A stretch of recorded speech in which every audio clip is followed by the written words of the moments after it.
or I can send $5, I'm prepared to do so. We need every skill. People may want to come home and spend a week speaking to people from their village, whether it be Manchester in the quarantine or Charity in the Pomeroon. Just spending a week galvanizing their relatives and friends to vote and to vote rightly, that is against the PPP and for the AFC. But while you say that, Raphael, it has been alleged, and I'll be very careful here with my language, especially since I'm speaking with attorneys, it has been alleged that the AFC has deep pockets, and you've been funded by international agencies with large and deep pockets. And why the need, therefore, if this allegation is so, why the need to come and ask for the little pittance that people have got around here? If it were so, we wouldn't be begging for pencils and paper and pens and for anything that we can put our hands on. That is absolutely not true. Anyone that knows the state of affairs in Ghana knows that we operate out of a very little office. With the help of the diaspora, we've just been able to rent another building for campaign purposes. We have struggled with our bills, and you know, unlike the others, and so the Inland Revenue runs through us regularly looking for that, to prove that allegation. They've been unable to do so over 5 years. We've had ridiculous statements cast at us about fish or something like that, but it is total. It is absolute rubbish that we are getting monies from international agencies. Absolutely not true. Website.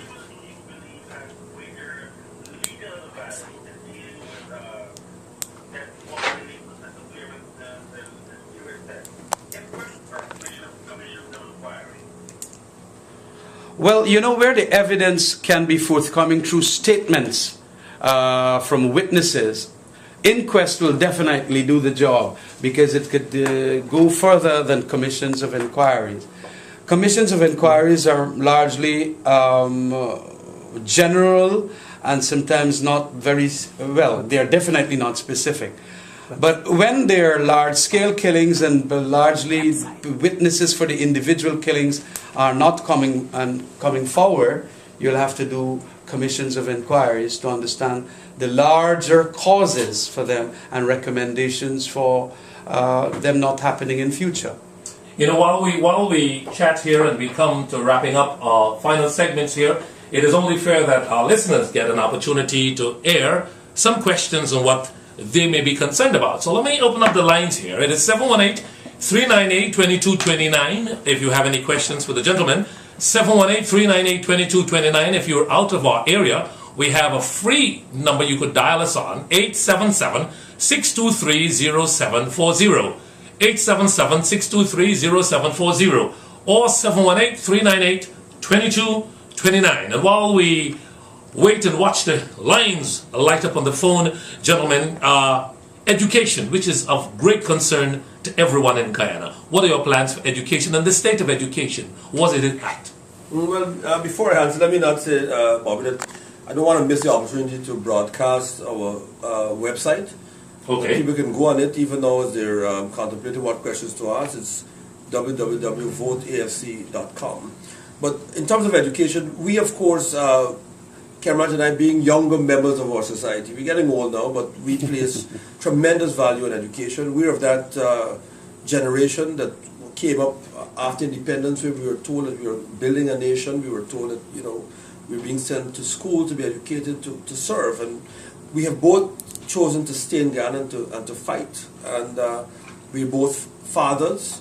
We see education as being the foundation on which this new society that we want to create has to be established. So it's not only for us about better mathematicians and scientists and better educated people, but that has to be tied in with, of course, job creation, because you're going to educate a group of people, and if you're only educating them to send them abroad, you're wasting time.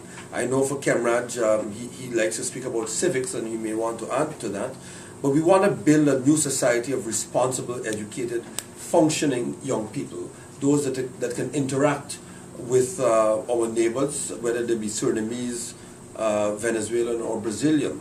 I remember speaking to my own daughters last week, and when I went to graduate school in Boston, the average student there spoke 5 languages, and I was the only one speaking English. And I realized there and then how much of a disadvantage I was in believing, of course, that English was, you just needed to know English and all was well. But to get ahead in this new globalized society, you need to be at the cutting edge, and you need to have at least, I would say, good knowledge of 2 languages and a working knowledge of about 3 to 4. And with that, could we hold it? Our phones are going. Hello, good afternoon. Yeah. Yeah, go right ahead. Hi, Colin. Go right ahead, Colin. Yeah, welcome, Mr. Trump, and Mr. Ramsden to America, land of the free, home free. I need to ask you about what's happening in the world today, in particular in Egypt. We can probably see that the Paris Agreement is back, and people have got a right to protest, and protest against government which do not work in their own interests, government which are corrupt, government whose government is bad, don't respect the rights of law. And I noticed the call that the street of Buddha said it's not all right to be protesting in the streets. A couple of years ago, that guy were protesting in the streets, he was dealing with that right because that's democratic. I want to find out what are your views right now, given the international situation where the paradigm has changed and because people have got a right to protest on fear and bad government, and would you support such protests in future? And I tell you what, Colin, thanks. I'm going to ask the gentleman to hold. Let's take the next call here. Hello, good afternoon. Yes, go right ahead. Your question, please. My question is, things in America are so difficult. I didn't want to know if I kind of AFC money, what else I can, help in the campaign, because I want change in there. Well, I'm sure the gentlemen, they've given a website. I think there's a website, right? That's right. The call is asking about contributions or donations. Is there a website or a telephone number that they'll be able to call and make donations if they so desire? And then we could answer the first question Quickly, yes, from the Colin website, Westmoreland. www.voteafc.com. We've posted on that website a list of things that we need. Of course, we always need money, but any person can go to the website and they can see that you can donate online. Go through the list, and you may want to buy stationery, you may want to help us with t-shirts, you may want to help us with pens, paper. There are many things. As I said, you may want to come down to Guyana and volunteer your time. You may take a $20 phone card and call as many people as you can in Guyana and ask them to vote rightly and to make sure that they're registered and collect their ID card. So there's so much you can do with money, and there's so much you can do without money. At the end of the day, we need every resource and every person to get involved in this campaign. Cameron, I'm sure would want to answer. Oh yeah, let me just, Colin, we never indicated in the Alliance for Change that there isn't the right to protest. The right to protest is always inherent. It is part of the dignity of the human being. Whenever he feels affected by any issue of the day, that they have that right to go and protest. What we had indicated earlier, and that is not only Sheila Holder but myself, and I think largely the larger sections of our party, had indicated that what we want is an educated Guyanese electorate, that when elections time come, we are going to vote the government out, because you have free and fair elections in Guyana. You didn't have that in Egypt.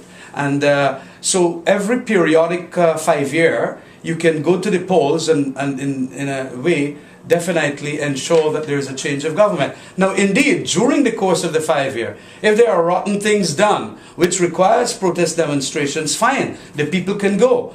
Just the other day, you had a dump site issue where a huge amount of southern Georgetowners were affected. You had Mark Benchkoff and Freddie Kissoon went. I understand they got 596 names of people who petitioned about that dump site. And they pleaded with them to come out. Surprisingly, only Freddie and Mark came out in protest demonstration. There is an inherent fear in Guyana. Tremendous amount of fear. Probably the southern Georgetowners felt that if they come out, they're going to lose their jobs. They might lose so many other things. The taxman might come onto them, and so on. And that is what is causing that what you call malaise in the society in relation to demonstrations. We also in the Alliance for Change had felt that because of the Kwame Mackays and the Odinga Lumumbas who can manage to infiltrate whatever protest demonstrations we might have, as they have done in previous time, and create mayhem on the road, and it could all fall back into civil strife and probably we being blacklisted as people who are having in our protest demonstrations, people who are violent. We did not want to be associated with that. But what I feel is better for Guyana, because we must take the country's peculiarity into context. Let there be a rebellion in that 2 minutes in the ballot box. That is where we want our rebellion. We have asked very many of the businessmen in Regent Street to close their shops for a day as a protest mark of protest demonstration. They are afraid. Very many of them said that they would never do it. When we say, well, we're going to walk down that street and so on with some demonstration, comrades, please don't do that. The thing could take on a bad omen and this and that and whatever. And so we have to understand the nature of our politics. It can take on racial turns. It can then downgrade all the progress we have made over the years. And so we feel that 2 minutes in the ballot box, if people could vent their spleen against this government and do the right thing and vote for the Alliance for Change and get rid of the PPP government. You know, Kevin, you've been here very quiet. Kevin is a second-generation Guyanese, of course. He's been to Guyana on a number of occasions. In fact, I remember taking Kevin to Guyana with his brother, the two who were born here, and the first thing he saw was a cow, and he said, "Daddy, look, a real cow." And you know, that was part of his education about Guyana. And in fact, there's a second one where he fell into a little gutter, and he said, "I never told him there were lakes lying around Guyana like that." But Kevin, you've been hearing the conversation. What are your thoughts? Let me get your mic. Go right ahead. Well, my thoughts are, I'm not too familiar with the politics and everything that's been going on in Guyana, but I must say I'm more than impressed with the gentleman sitting right before me. I see that they have a great agenda, a plan for change that could be very successful. Now, maybe not within the near future, but you know, it's definitely plans to make Guyana a great country. And being someone who was born in America, I often claim my Guyanese heritage, and to see that Guyana could possibly be left in the hands of such capable gentlemen is very encouraging to me and to all the fellow listeners. So I want to say keep it up and keep pushing, because we do need change. And I want to be able to brag to my friends and people from other Caribbean islands about the leaders of my country and the motherland, which is Guyana. So I thank you, gentlemen, and I wish you the best of luck. Thank you, very inspiring. Thanks for that. No problem. All right. Well, we got another caller here. Hello. They've gone. We've lost it. Yeah. Anyway, as we wrap up, gentlemen, parting thoughts. Well, I want to end on a happy note of love, and I know tomorrow's Valentine's That's Day, right. Bobby, so may I extend to all the lovers, and particularly the women who are listening, Guyanese in particular, but to all women, happy Valentine's Day. I hope that we can create, as I said, a more peaceable society, one in which we're not consumed by hate, and when it does rear its head, we could snuff it out as quickly as possible. So my last words would be to all of us to find a way to work together, to respect each other, to come to a common understanding that things must change in Guyana, and perhaps it must start with the change of government. We've gone through so many bad decades of bad governance. It's time that we get what is justly our entitlements, and I believe that Kemraj, leading the AFC as his presidential candidate, will give us that. I am committed to work with him. As I said, in any capacity, Sheila is going to be on board. So let's get it on, and whether it will take for protest or not, let us protest first in the ballot box, but we will and are prepared to protest when the cause is right and when the conditions are right, because you can call a protest, and as we've seen in the past, only 500 come. So those are my parting words. It has been a pleasure and a privilege to have been in your studio with you and your son. I wish him well in his athletic career, but remind him to concentrate on his academics as well. The two should go hand in hand. Definitely. And before we get parting words from Kimraj, the caller who I missed a moment ago, I think the caller